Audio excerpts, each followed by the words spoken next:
Hey, everybody. Welcome back to another daily drop here on TarHeelIllustrated.com. I'm THI publisher Andrew Jones, and the topic today is Carolina football.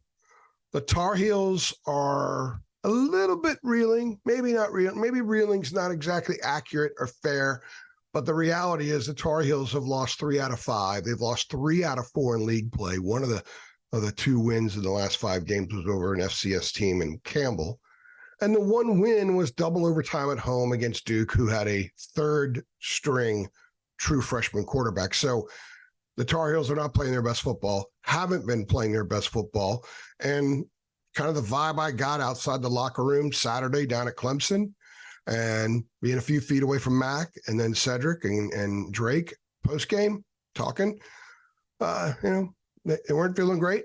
You wouldn't expect him to after a loss. And then we had the press conference Monday, and I thought Mac was a little down, a little subdued rather. 9-minute opening statement when they're usually a lot longer. So I think what this means more than anything is that there's serious business here at hand. They've got to fix some things that haven't gone their way. And there's a lot of stuff that hasn't gone their way lately. Omarion's fumbles. You get a guy who's leading the nation in rushing and no fumbles all year long, and all of a sudden 2 inside the 5-yard line in the first quarter on that stage in a game where they could have been up 21-0, and they're not. And a week earlier, they should have been up 28-7 on Duke, and they weren't. And then there's some calls that kind of go against them. I think that some of that has been talked about so much that might be weighing on them a little bit. So this team needs sort of like a juice injection to revive them in some ways. And I think this week, with them heading to Carter Finley Stadium Saturday night to play NC State, is exactly what that is. This is an opportunity to, okay, whatever the hell happened the last few weeks, none of that matters right now. This is NC State. We're going into a hornet's nest. We've got to galvanize, come together, and let's go take care of business, because they're going to be met by a team that's won 4 in a row. They're going to be met by a team that has persevered through all kinds of stuff. Dave Doran's done an outstanding job with that team. He deserves some talk for ACC Coach of the Year, quite frankly. And it's a team that is physical. They're almost as good as Clemson defensively. They might be as physical as Clemson. And it's a club that is licking their chops with the Tar Heels going in there. But this is an opportunity for Carolina to really reset a lot of things emotionally, a lot of things with respect to their own personal confidence, and also beat these guys. They lost down there 2 years ago in horrible fashion. They gave up 2 touchdowns in about 35 seconds, a total meltdown. And then last year, they lost at home in overtime, missed a field goal that could have won the game. It was part of the swoon at the tail end of last season that the Tar Heels talked about and heard about and were motivated by all year long. Well, now they're in the midst of another kind of swoon, and they have an opportunity to do something about it. And that's what this week is about. I'm going to continue on that in just a moment, but right now let's go ahead and hear a word from our sponsor, Underdog Fantasy.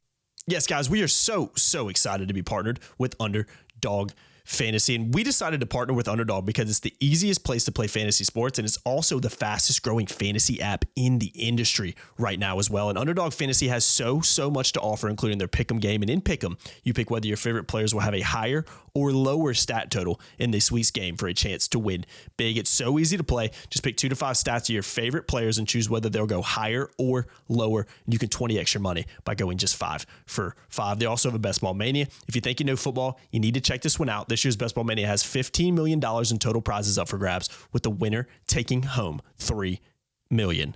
So sign up today with the promo code HEEL, HEEL, and get your first deposit doubled up to $100.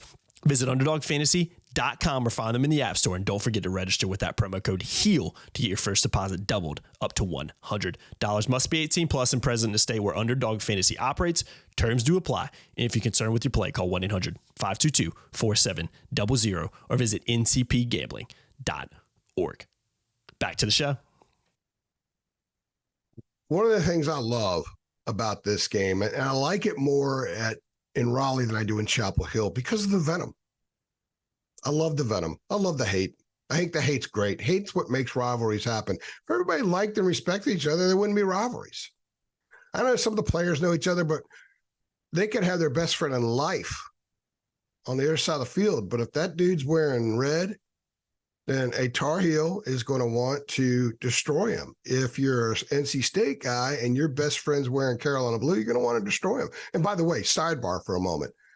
Let's make this game annually all Carolina blue versus all NC State red. Let's just do it this week, and let's make it happen forever and ever and ever. Let's make it happen. Let's have both teams wear their colors and go at it no matter where they play. Let's make it happen, guys. I know that Boo Corrigan and Bubba Cunningham can make it happen. I know that Mac and Dave Doran can make it happen. They got to make this happen. Let's see all red versus all blue. Okay, back on track. The Venom is great. The Tar Heels bus is going to pull in, and people are going to have been out there tailgating and getting boozed up and eating for 4, 5, 6 hours, whatever it is. They're going to be lathered up over there, and I love it. Absolutely love it. And that's part of what I think can bring this Carolina team together going in there. It's difficult enough, and it's a big enough deal and a big enough motivator to play state. The bar is going to be raised on that because this is another solid state team, and it's a state team that could beat them. It's a state team that's beaten them 2 times in a row. But there's something about the idea of going over there into that hornet's nest and getting a W that I think is going to be part of all the fuel that swells up as this team builds during the week, hops on the buses, and makes the 25-mile trip east. So, yes, the Tar Heels have not played well since the Miami game. Yes, the Tar Heels appear to be reeling in some respects. Yes, the vibe in the Kingdom Football Center hadn't been great lately.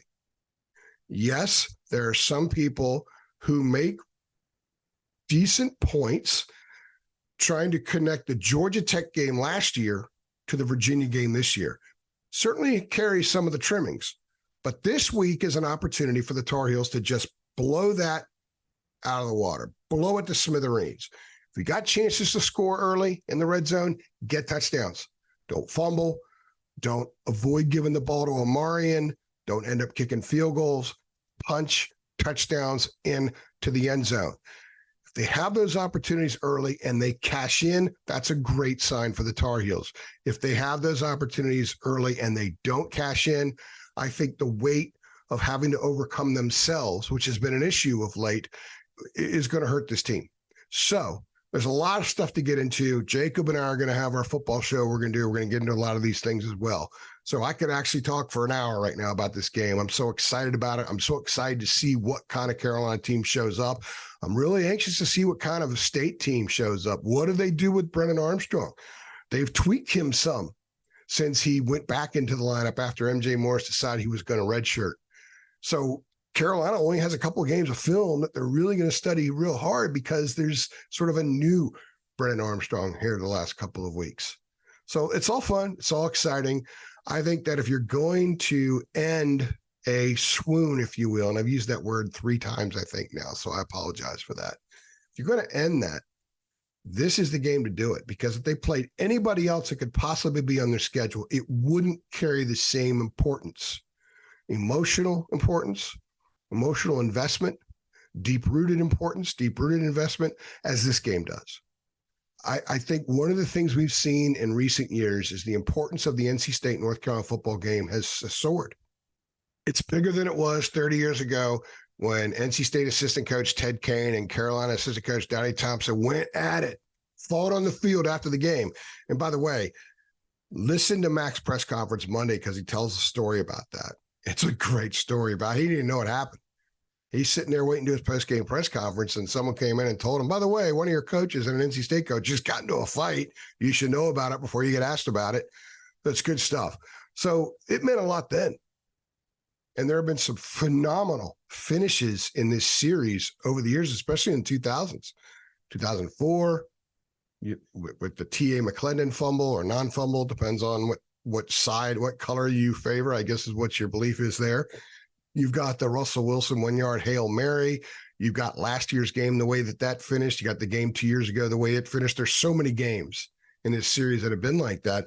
So this is great for Carolina that they close out the regular season in this game, in that buzz nest, hornet's nest, that frenzied place in Raleigh, which I think is going to be so much fun and really cool to see how the Tar Heels handle that. So I'm looking forward to Saturday night. Let me know what you think. Do you think this is a good way for the Tar Heels to close the season with an opportunity to kind of wipe away a lot of the ugly stuff from the past month?